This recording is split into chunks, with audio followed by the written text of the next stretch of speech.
ഇന്നൊരു പൊതിച്ചോറ് വേണം. അപ്പോൾ അതിനായിട്ട് ഞാൻ ഒരു തോരൻ അതിനകത്ത് വയ്ക്കാൻ വേണ്ടിയിട്ട് കുറച്ച് ക്യാബേജ് എടുത്ത് വെച്ചിട്ടുണ്ട്. അത് നമുക്കൊന്ന് അരിഞ്ഞെടുക്കാം. കഴുകി വെച്ചതാണേ.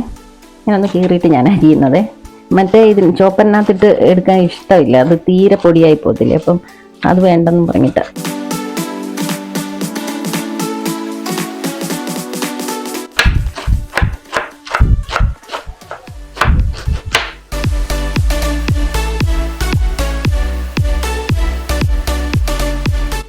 എന്നിട്ട് ഞാൻ ഇതൊന്നുകൂടെ ഇങ്ങനെ കൊത്തി അരിഞ്ഞ് ചെറുതാക്കി എടുക്കുക.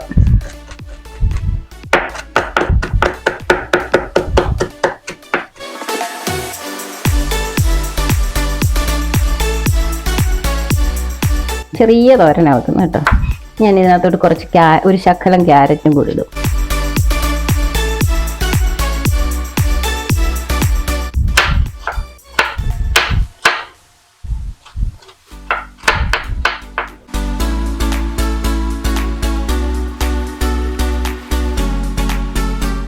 ഒരു മുറി സവാള ചെറുത്, അത് മതി അത്രയും ക്യാബേജിന്. അതുകൊണ്ട്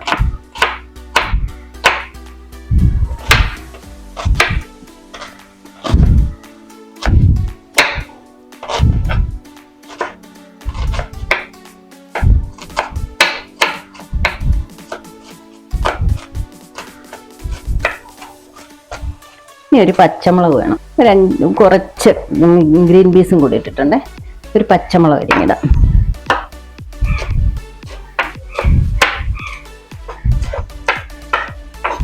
നമുക്കൊരു പ്ലേറ്റിലേക്ക് ഞാനിങ്ങനെയാണ് ക്യാബേജ് തോരൻ വയ്ക്കുന്നത് കേട്ടോ. അതിലോട്ട് തന്നെ തേങ്ങ ഇടും. കുറച്ച് കറിവേപ്പിലും ഇങ്ങനെ ഞെരടി അതിലോട്ട് ഇട്ടേക്കും. പിന്നെ കുറച്ച് മഞ്ഞൾപ്പൊടി, ഉപ്പ്,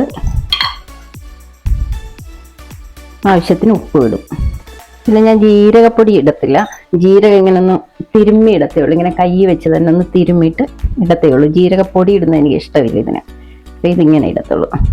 എന്നിട്ട് ഇതെല്ലാം കൂടെ നല്ലതായിട്ടൊന്ന് മിക്സ് ചെയ്യും. കൈ കൊണ്ട് തന്നെ, സ്പൂൺ കൊണ്ടൊന്നുമല്ല, കൈ കൊണ്ട് നമുക്കിത് തോരൻ വെക്കാം. ഞാനൊരു പാൻ അടുപ്പ് വെച്ച് അത് ചൂടാകുമ്പോൾ കുറച്ച് വെളിച്ചെണ്ണ ഒഴിച്ചു കൊടുക്കും.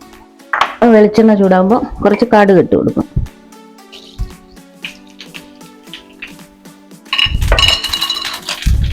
അതിൻ്റെ കൂടെ 2 മുളകും കുറച്ച് ഉഴുന്ന് പരിപ്പിട്ട് കൊടുക്കും. സിമ്മിലാണ് ഇടുന്നത്. മൂത്ത് വരുമ്പോൾ ഈ അരിഞ്ഞു വെച്ച ക്യാബേജൊക്കെ കൂടെ ഇട്ട് കൊടുക്കും. ഒന്ന് ഇളക്കി കൊടുക്കുക. ഇതിനൊന്നും ഒത്തിരി വേവില്ലല്ലോ, പെട്ടെന്നാവും. ഗ്രീൻ പീസ് ആണെങ്കിലും പച്ചയാണ്, അതുകൊണ്ട് എളുപ്പം ഇതിൻ്റെ കൂടെ തന്നെ അങ്ങ് വെന്തോളും. അടച്ചു വെച്ച് കൊടുക്കുക. സിമ്മിലിട്ടാൽ മതി.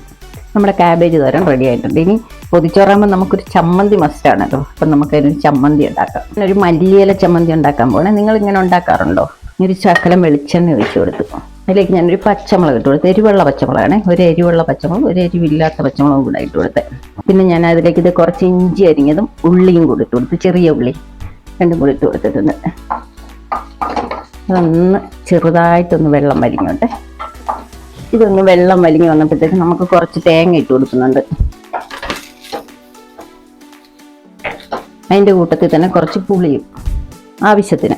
പുളിയൊക്കെ അവരവരുടെ ആവശ്യത്തിന്. നിങ്ങൾ ഉണ്ടാക്കി നോക്കണേ. ഉണ്ടാക്കി നോക്കിയിട്ട് കമൻ്റ് ഇടണം, കൊള്ളാമെങ്കിലും ഇല്ലെങ്കിലും.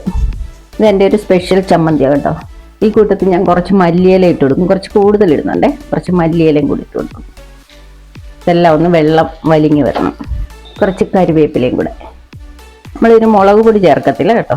മുളക് പൊടി ചേർക്കുമ്പോൾ വേറൊരു ടേസ്റ്റാണ്. എനിക്ക് പച്ചമുളകാണ് ഇഷ്ടം. ആ മല്ലിയിലയുടെ ആ പച്ച ചുവയങ്ങ് മാറുന്നിടം വരെ നമുക്കൊന്ന് ഇളക്കി കൊടുക്കാം. ഇത് അമ്മിക്കല്ലേ വെച്ച് അരയ്ക്കുന്നതാണ് നല്ലത്. ഞാനിപ്പോൾ മിക്സിയിൽ ജാറിലിട്ട് അങ്ങ് അരയ്ക്കും. ചൂടാകുമ്പോൾ തന്നെ നല്ല മണമാണ് കേട്ടോ. നല്ല ടേസ്റ്റാണ്. എനിക്ക് ഭയങ്കര ഇഷ്ടമായി ചമ്മന്തി. പുലാവിൻ്റെ കൂടെ ഒക്കെ കഴിക്കാൻ നല്ലതായി ചമ്മന്തി. ഇത് ഞാൻ അങ്ങനെ അധികം ആരും ഉണ്ടാക്കുന്നത് കണ്ടിട്ടില്ല. ഇതെനിക്ക് ബോംബെ വെച്ചൊരു തമിഴ്നാട്ടുകാരി ടീച്ചർ ഉണ്ടായിരുന്നു. ടീച്ചർ പറഞ്ഞു തന്നതല്ല, ചമ്മന്തിയും തരുമായിരുന്നു. അപ്പം അങ്ങനെ ഉണ്ടാക്കി നോക്കുമായിരുന്നു ഞാൻ. ഇത്രയും മതി കേട്ടോ. നമുക്കിത് തണുത്തിട്ട് അരച്ച്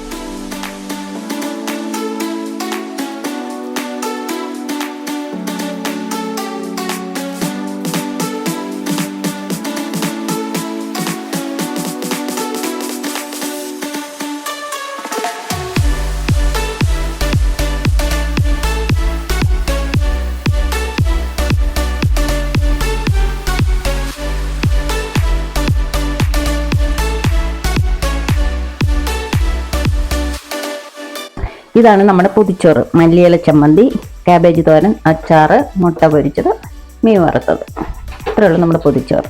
ഈ ചമ്മന്തിക്ക് ഈ നിറവാണെന്നേ ഉള്ളേ, നല്ല ടേസ്റ്റാണ്, സൂപ്പർ ടേസ്റ്റാണ്. നിങ്ങളൊന്ന് അരച്ച് നോക്കണേ.